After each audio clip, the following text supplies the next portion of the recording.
Sanibonani, umqeqeshi wensizwa. Kunomfowethu ongibhalelile la. Umfowethu uthi, sawubona mqeqeshi, I hope you well.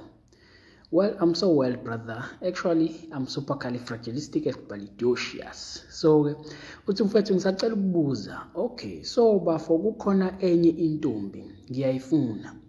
Ngifuna ukwazi ukuthi yiziphi izimpawu ezikhombisa ukuthi lo muntu uzizwa the same way noma u-interested kimi. Mina nale ntombi, the way sikhuluma ngakhona, manje kuba sengathi kukhona la siyakhona. She called me last night and sometimes she texts first. Yabo, usho njalo umfowethu. Uthi-ke uma ngimncoma uvele ajabule. Ngifuna ukwazi ukuthi ngiyobona ngani ukuthi ngiyayiwina le ntombi. So ayivala lapho mfowethu. So mfowethu uyabona lezi impawu usuzibalela zikhombisa ngokwanele ukuthi le ntombazane igcwele ngawo. So-ke ispark lesi, ispark into ecishayo. Ngifuna ukwazi lokho. Ispark ngamanye amazwi iyakukhombisa impawu. So wena mangabe uhluleka ukwenza into efanele, sizocisha le spark. So into efanele uyenze yini? Fika nelambu kule spark ngoba sisakhanya. Fika ulayithe ilambu bese uba right. Mawuhluleka sizocisha le spark, le ntombazane nje uyiluze kanjalo. Yabo. Kungenzakalile nami before lokho, mhlambe nabanye khona kubenzakalile la before. I'm sure futhi kunjalo. La khona intombazane ikukhombisa ukuthi interested kuwena but wena uhluleke ukwenza into efanele. Uyabona nje njobe ibuye ikubhalele yona kuqala. Yabo.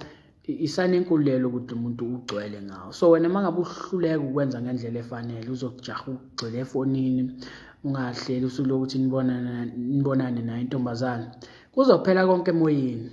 Yabo, uzothi uyaphaphama sekulate lo muntu useleke ukuthi akasayifuna into ehlangene nawe. Yabo. So kubalekile mfethu ukuthi uhlele usuku naye ukuthi nibonane, umtshele nje cha ngajabulela ukubona, angafree nini noma ngasithola nini isikhathi ukuthi sibonane ukuze sizokwazana kangcono. Uzokutshela nje mhlambe ngibhizi ngosuku ukuthi kunjani ngosuku ukuthi noma avume nje athi uthi hayi cha ayikho inkinga mhlambe umbuzo ukuthi ngolesingaki asho niconfirm usuku. Yabo, ukuthi ngosuku lokuthi ngesikhathi sokuthi. Yabo. So ispark lesi mfethu, ispark siyaphela. Ungagxile efonini, ungachethi naye into engayindawo. Thina sihlukile kwezinye insizwa. Ungahambi uchacha naye lo muntu ngoba sizocisha ispark uthi uyaphaphama akasayifuna into ehlangene nawe. So wena hlela usuku naye nizokwazi ukuthi nibonde naye. Uvula imizwa yakhe. Njengoba ngihlezi ngichaza ukuthi imizwa yentombazane ngivula kanjalo ngokuthi nibe ndawonye, nihleke ndawonye, nikhiphane ndawonye, nishuthe ithombe ndawonye ukuze phela naye ezokwazi ukuthi ekucabange. Ngeke akucabange ngenxa yokuthi niyachatha nje kuphela. No, ngeke akucatshangiswa yilokho. Ukuthatha uzobhoreka manje efonini. Agcine engasayifuna into ehlangene nawe, uthi uyam-WhatsApp agcine sekuziba. Yabo. So awufuna isimo esikanjalo nawe. Yabo.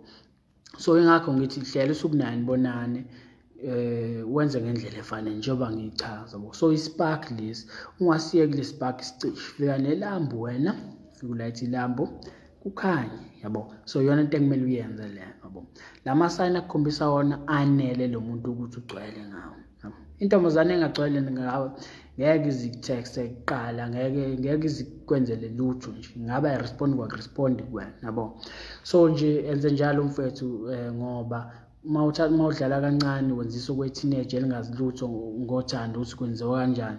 Lo jaha ukuthatha efonini naye ama-hour into engayindawo uzozisola. And uzothi yaphaphama uqala uthi wenza izinto ngendlela akasekho lo muntu. Yabo.